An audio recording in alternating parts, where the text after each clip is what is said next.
කීර්ති වික්‍රමරත්න මම රජයේ වෛද්‍ය රසායනාගාර විද්‍යාර්ථ සංගමයේ සමලේකම් මම වෘත්තියෙන් වෛද්‍ය රසායනාගාර තාක්ෂණ විද්‍යාඥයෙක්.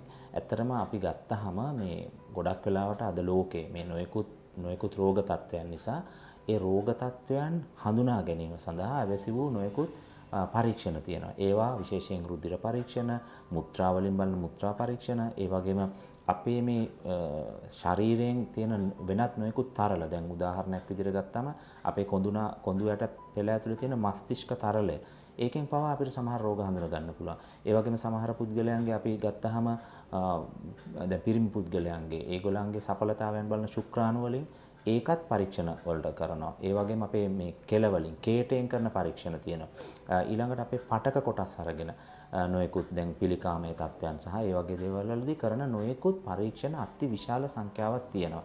ඒ හැම එකකින්ම විශේෂයෙන් රෝග හඳුනා ගැනීම කරන්නත් පුළුවන්. ඒ වගේම පවතින රෝගයක් තුල දැනට එහි තිබෙන වර්තමාන තත්ත්වය කෙබඳුද කියන කාරණාවත් හඳුනා ගන්න පුළුවන්.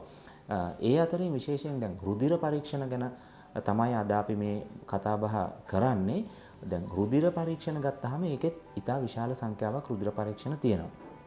දැන් ඒ රුධිර පරීක්ෂණ වලදී අපි නිකන් සංඛ්‍යාත්මක ගත්තොත් සාමාන්‍ය 6-700කට වගේ ඒක ඒ වගේ සංඛ්‍යාවකට එහා යන්නත් පුළුවන්. නමුත් ඒකත් මූලිකවම අපිට එදිනෙදා ජීවිතයේදී සාමාන්‍ය කියන්නේ බහුලව තියෙන රෝග තත්ත්වයන් තියෙනවානේ. අන්න ඒවත් එක්ක බැඳිච්ච රුධිර පරීක්ෂණ තියෙන සමහරලාට ඒ පිළිබඳව අපිට තියෙන අවබෝධය අඩුයි. එවැනි පරීක්ෂණයක් ඒක කරන්නේ ඇයි, මොන වගේ තත්ත්වයන් යටතේද, ඒ වගේ තියෙනවා. දැන් මේ රුධිර පරීක්ෂණ ගත්තාම අපි ඒවා වර්ග කිරීමක් කරනවා. දැන් ජීව රසායන මට්ටමේ රුධිර පරීක්ෂණ කියලා කියනවා. ඒ ජීව රසායන කියලා අපි ඉංග්‍රීසියෙන් මේකට කියන්නේ බයෝකෙමිකල් ටෙස්ට් කියලා. දැන් ඒ වගේ ඒවායිදි කරන්නේ දැන් අපි උදාහරණයක් විදිහට ගමු යම්කිසි දියවැඩියා තත්ත්වයක් තියෙන කෙනෙක්. ඒ අයට බලන්න අවශ්‍ය වෙනවා නොයෙකුත් රුධිරයේ සීනි මට්ටම, කොලෙස්ටරෝල් මට්ටම වගේ. දැන් අන්න ඒ වගේ පරීක්ෂණ වලට තමයි ජීව රසායනාගාර පරීක්ෂණ කියලා කියන්නේ. ඒ වගේම දැන් යම්කිසි පුද්ගලයෙකුට උණ වගේ තත්ත්වයක් වැළඳිලා අපි හිතමු නිකන් ඩෙන්ගු හරි එවැනි උණ තත්ත්වයක් වැළඳිලාද කියලා බලා ගන්න ඕන නම් ඒ පුද්ගලයාගේ අපි රුධිරය තුල රතු රුධිරාණු, සුදු රුධිරාණු, රුධිර පට්ටිකා වගේ දේවල් වල හැසිරීම කොහොමද? ඒවායේ තත්ත්වය මොන විදිහටද දැන් තියෙන්නේ කියලා මගේ එකක් බලන්න ඕන නම් එවැනි පරීක්ෂණ වලට අපි කියනවා හිමටොලොජිකල් ටෙස්ට්. එහෙම නැත්නම් රක්ත වේදය කියලා සිංහලෙන් කියන්නේ. ඒ කියන්නේ ඒකෙනුත් රෝග නිදානය සෙවීම කටයුත්තක් කරන්න පුළුවන්. ඒ හැරුණු කොටත් අද දවසේ දැන් ගොඩක් වෙලාවට අපි කතා කරනවා මේ තියෙන වසංගත තත්ත්වවලදී සමහර වෙලාවට ඒ රෝගය සුවපත් වුනහම අපේ ඇඟ තුල ඇති වෙනවා අපි කියන්නේ සාමාන්‍ය මේ රෝගයකට විරුද්ධ විශේෂයෙන් වෛරස් රෝගයක් ගත්තාම මේ වෛරස් රෝගයට ප්‍රතිවිරුද්ධව ඇතිවන ප්‍රතිදේහ ඇන්ටිබොඩි ටෙස්ට් කියලා කියනවා. අන්න ඒ වගේ පරීක්ෂණත් රුධිර පරීක්ෂණ වලින් බලන්න පුළුවන්. ඒ වගේම තවත් තියෙනවා කෙනෙකුගේ නොයෙකුත් දැන් හෝමෝන පරීක්ෂණ. ඒ හෝමෝන වලිනුත් ඒ පරීක්ෂණ කරන්න ගොඩක් වෙලාවට අපි රුධිර සාම්පල් වලින් තමයි බලන්නේ. දැන් ඒවයි තවත් දුරටත් කිව්වහම දැන් ප්‍රතිශක්තිකරණය බලන්න ඒ වාගේ තත්ත්වවලදීත් අපි රුධිර පරීක්ෂණ භාවිතා කරනවා. ඒ වගේම තවත් නොයෙකුත් ආසාදනය තියෙන දැන් ක්ෂුද්‍ර ජීවීන් නිසා ඇතිවන ආසාදන තත්ත්වයන් වලදීත් අපි රුධිර පරීක්ෂණ භාවිතා කරනවා. හැබැයි මේසා විශාල සංකීර්ණ පරීක්ෂණ ගණනාවක් තිබුණාට මම හිතනවා මූලිකවම අපි ගත්තොත් දැන් ලෝකේ තාමත්ම මේ ඉන්න ලෝක ජනගහනයෙන් බහුතර පිරිසක් පීඩා විඳිනවා.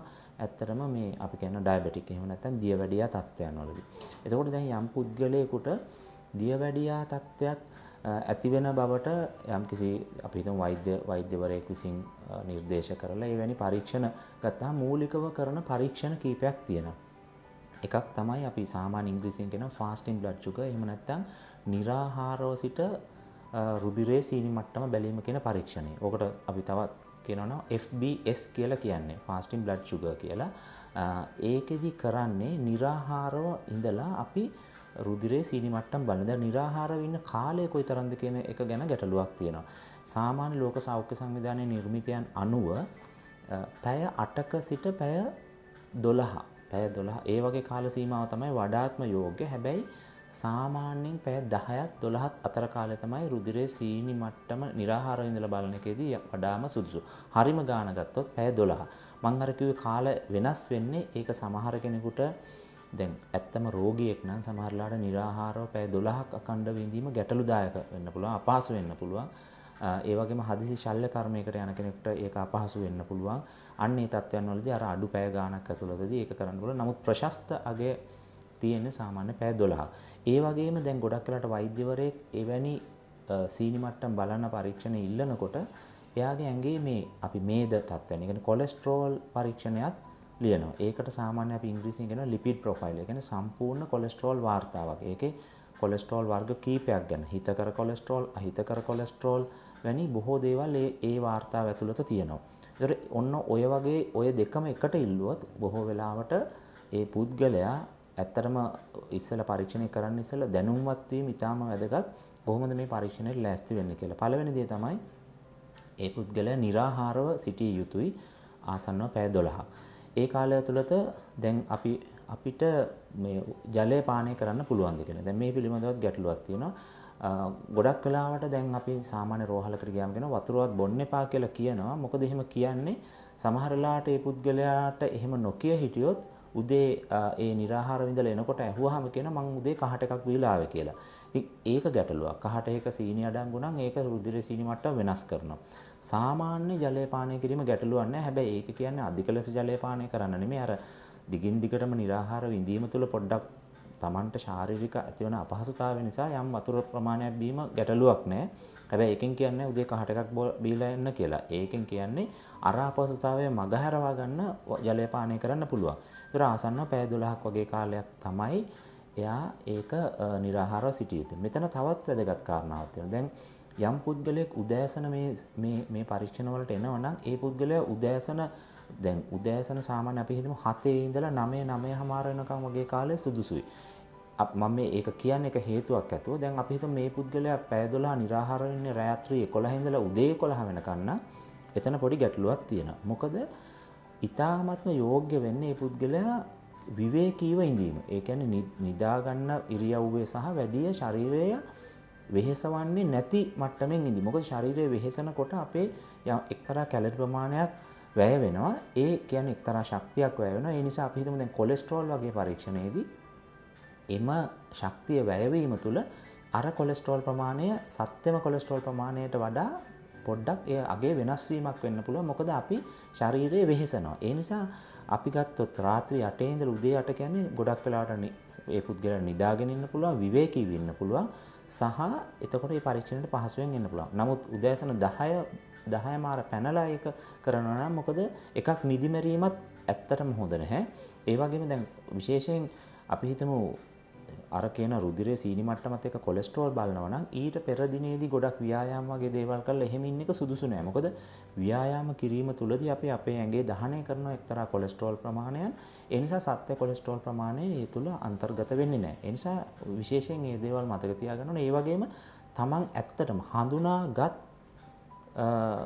දියවැඩියා රෝගියෙකු නම් ඇත්තටම සමහරට වෛද්‍යවරයා කියන මේ ඖෂධ ගන්න අතරම මේ පරීක්ෂණය කරගෙන යන්න කියලා. සමහර වෙලාවට ඒක කියනවා එම ඖෂධ නතර කරලා ඒ පරීක්ෂණ කරන්න කියලා. එතෙන්දී වෛද්‍ය උපදෙස් ඒ මත තමයි පරීක්ෂණය කළ යුත්තේ. ඒ වගේම විශේෂයෙන් දැන් අපි ඔය කියන ෆාස්ටින් බ්ලඩ් ෂුගර් එහෙම නැත්නම් FBS කියලා ඉංග්‍රීසියෙන් කියන්නේ අර කොලෙස්ටරෝල් බලන එකට සාමාන්‍ය කියන්නේ ලිපිඩ් ප්‍රොෆයිල් කියලා. දැන් ඒ පරීක්ෂණ එක්කම ගොඩක් වෙලාවට වෛද්‍යවරයෙක් ලියනවා HbA1c කියලා එක්තරා පරීක්ෂණයක්. දැන් ඔය පරීක්ෂණයෙන් කරන දේ සමහර කෙනෙක්ට පොඩ්ඩක් අපැහැදිලි.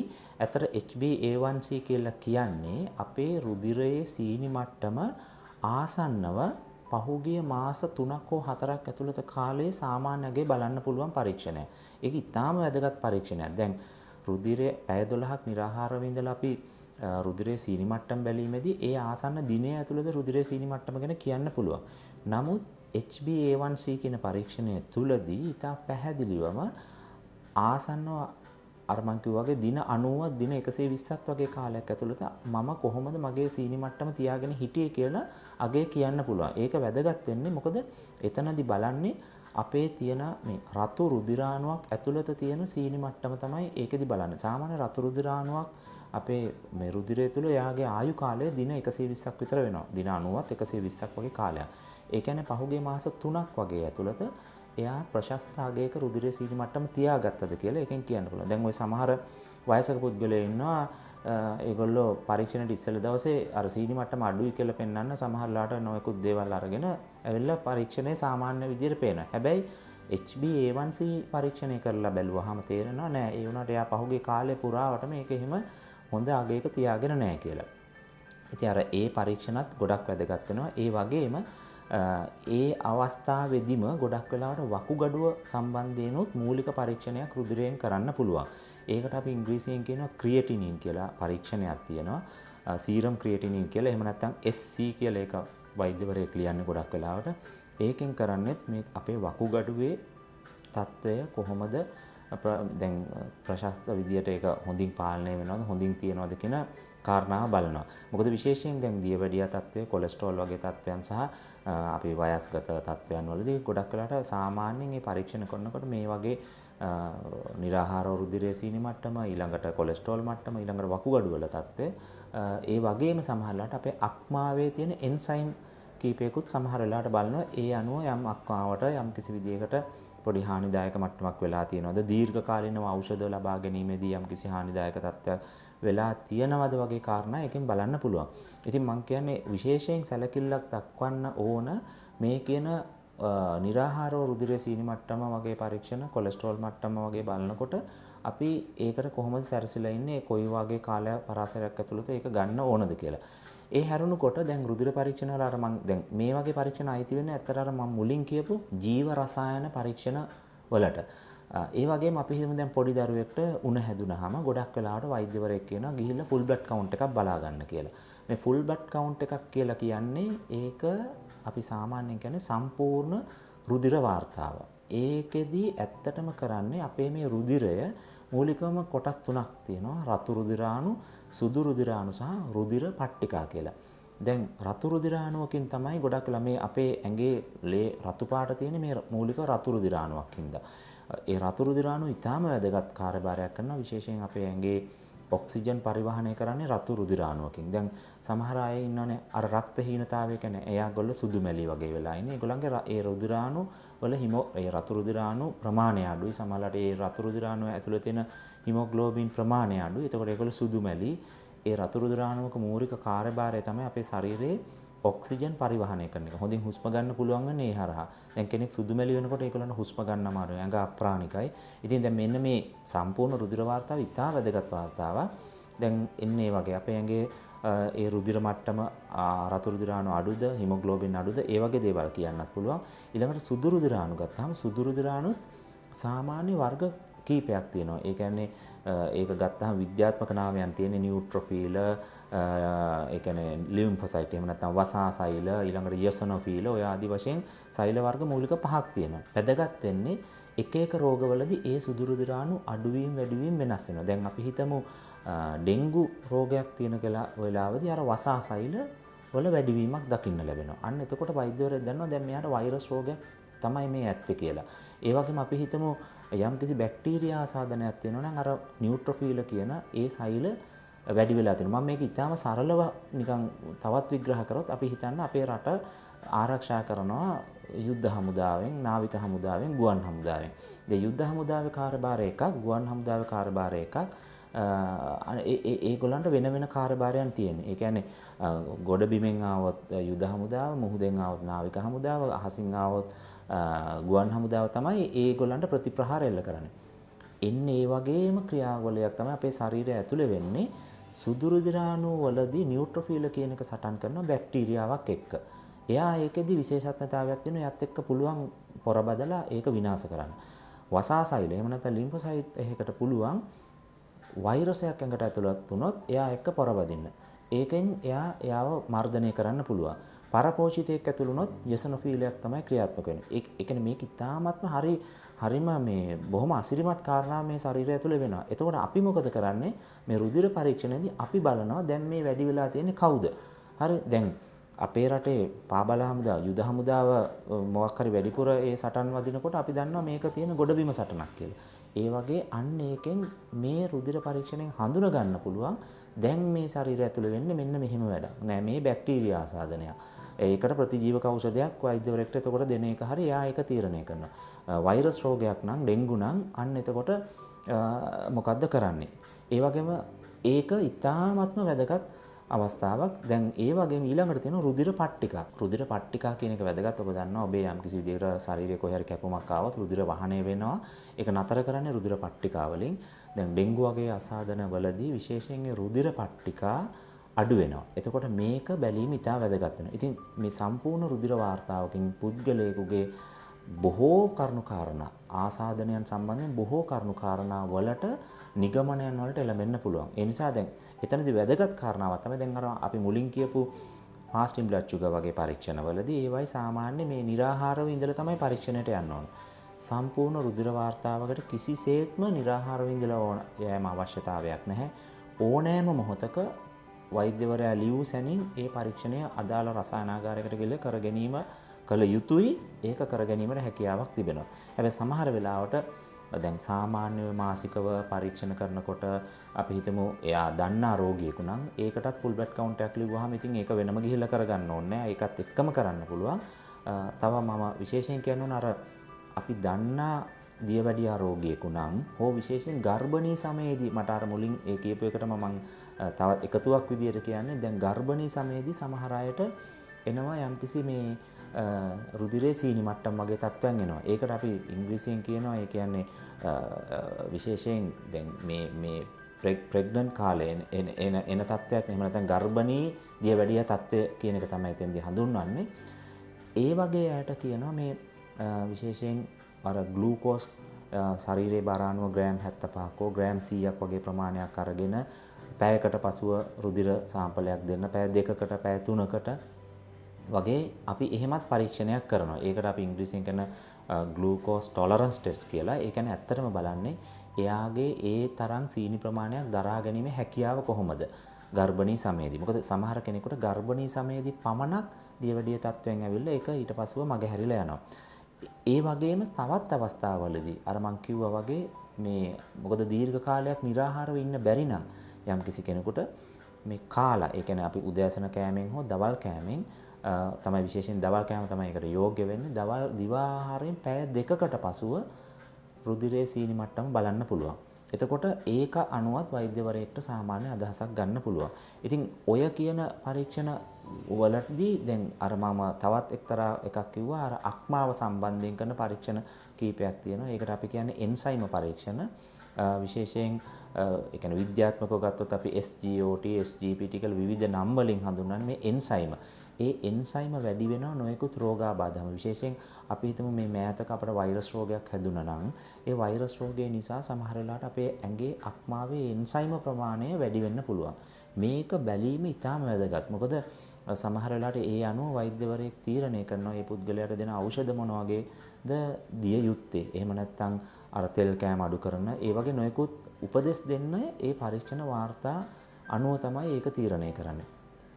ඒ වගේම විශේෂයෙන්ම දැන් මේ වගේ කාලවලදී අපි කියමු නොයෙකුත් වසංගත දැන් ඩෙන්ගු රෝග වගේ තත්ත්වයන් වලදී වුණත් පුද්ගලයා රෝගය ඒ කියන්නේ සුවපත් වෙන අවස්ථාවේදී අපේ ඇඟේ ප්‍රතිදේහ මට්ටම ඒක ගොඩ නැගෙනවා නම් ඒ ප්‍රතිදේහ මට්ටම බලන්නත් රුධිර පරීක්ෂණයක් තමයි අවශ්‍ය වෙන්නේ. ඒ වගේ වයිදී නම් කිසිසේත්ම निराहारව හිඳීම හෝ එවැනි දේවල් ඇත්තටම අවශ්‍ය වෙන්නේ නැහැ.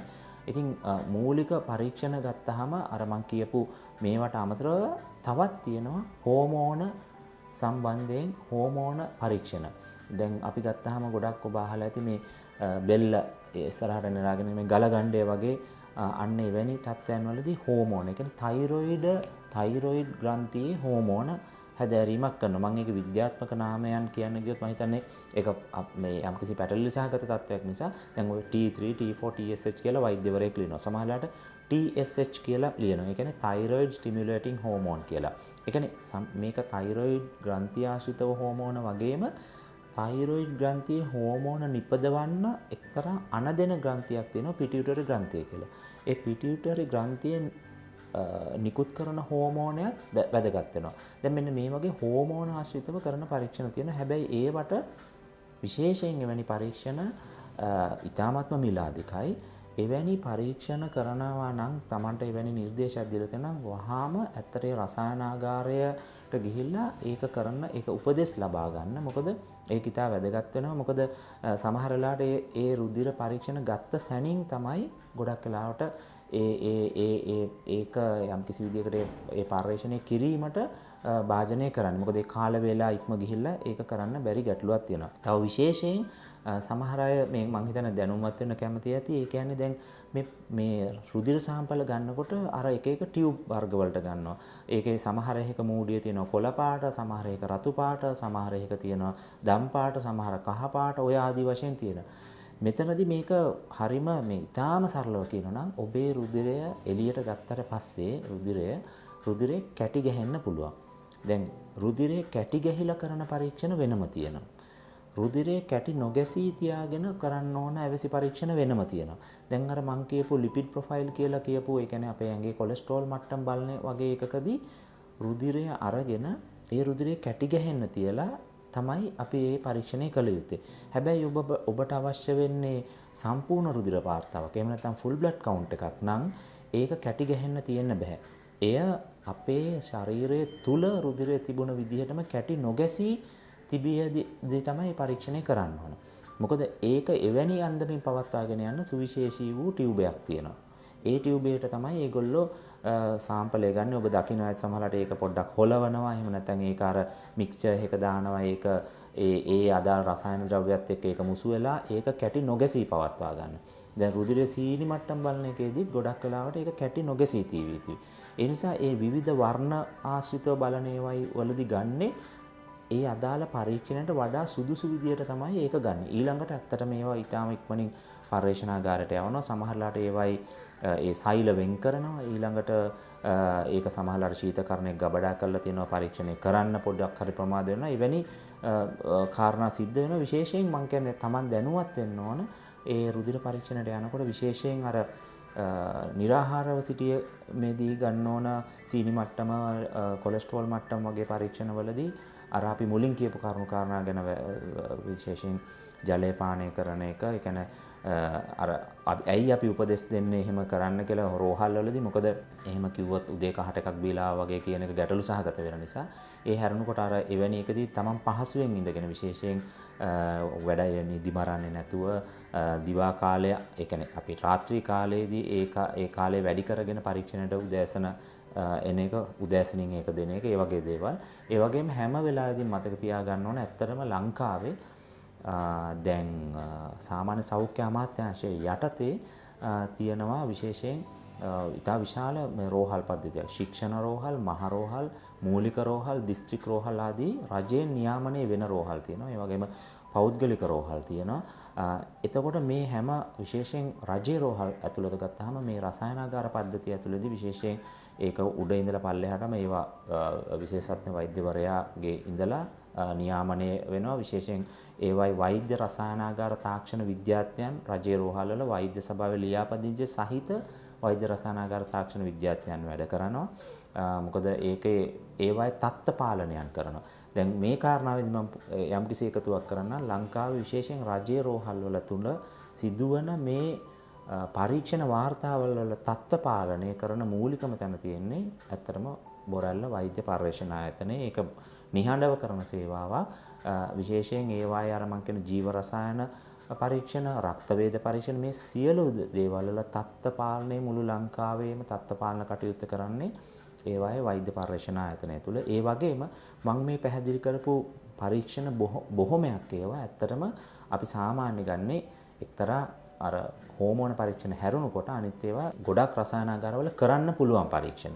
නමුත් එතනින් එහාට ගිහිල්ලා විශේෂයෙන් අපි ගත්තාම දැන් සමහර පුද්ගලයන්ගේ ඇඟේ තියෙනවා විවිධාකාර, ඒ කියන්නේ අපේ දැන් ආසාත්මිකතා වගේ එන අයට ඒගොල්ලන්ගේ සමහරලාට අපේ ඉමුනිටි එක එහෙම නැත්නම් ප්‍රතිශක්තිකරණ පද්ධතියේ යම්කිසි දෝෂ සහගත ඒක අඩු අය ඉන්න පුළුවන්. ඒ වගේ අයට බලන පරීක්ෂණ තියෙනවා. දැන් සරල උදාහරණයක් කරනවා විටමින් D පරීක්ෂණය. දැන් ඒ වගේ එකක් ඉතා මිලාදික පරීක්ෂණ. දැන් එවැනි පරීක්ෂණ දැන් රජයේ මට්ටමින් කරන ස්ථානයක් තියෙනවා බොරැල්ල වෛද්‍ය පර්යේෂණ ආයතනය. ඒ කියන්නේ අර කියන විශේෂයෙන් හෝමෝන පරීක්ෂණ නොයෙකුත් ක්ෂුද්‍ර ජීව පරීක්ෂණ එවැනි ඊ타ත්ම සුවිශේෂී වූ පරීක්ෂණයේ සියල්ලක්ම ශ්‍රී ලංකාවේ අර රෝහල් වල කළ නොහැකි පරීක්ෂණ සියල්ලම කරන ආයතනය එම ආයතනය. ඒ හැරුණකොට තත්ත්ව පාලනය වැනි ඒ කරුණු කාරණාත් ඒ ආයතනය තුලින් කරනවා. විශේෂයෙන්ම දැන් අපි මේ කරුණු කාරණා වලින් ගොඩාක්ම අපි පැහැදිලි කරේ ඔබ රුධිර පරීක්ෂණයට යොමු වෙනවා නම් ඔබ ඇත්තටම මේ සියලුම අපි කියපු කරුණු ඉතාමත්ම වැදගත් කරුණු. මේ කරුණු පිළිබඳව ඔබේ අවධානය ඉතා හොඳින් යොමු කරලා ඔබ එවැනි රුධිර පරීක්ෂණ වලට යොමු වෙනවා නම් ඒ කරුණු නැවතත් අධ්‍යයනය කරලා එම රුධිර පරීක්ෂණ වලට භාජනය වීම ඉතාමත්ම වැදගත්. අපි ඉතාමත්ම ඔබට ඒ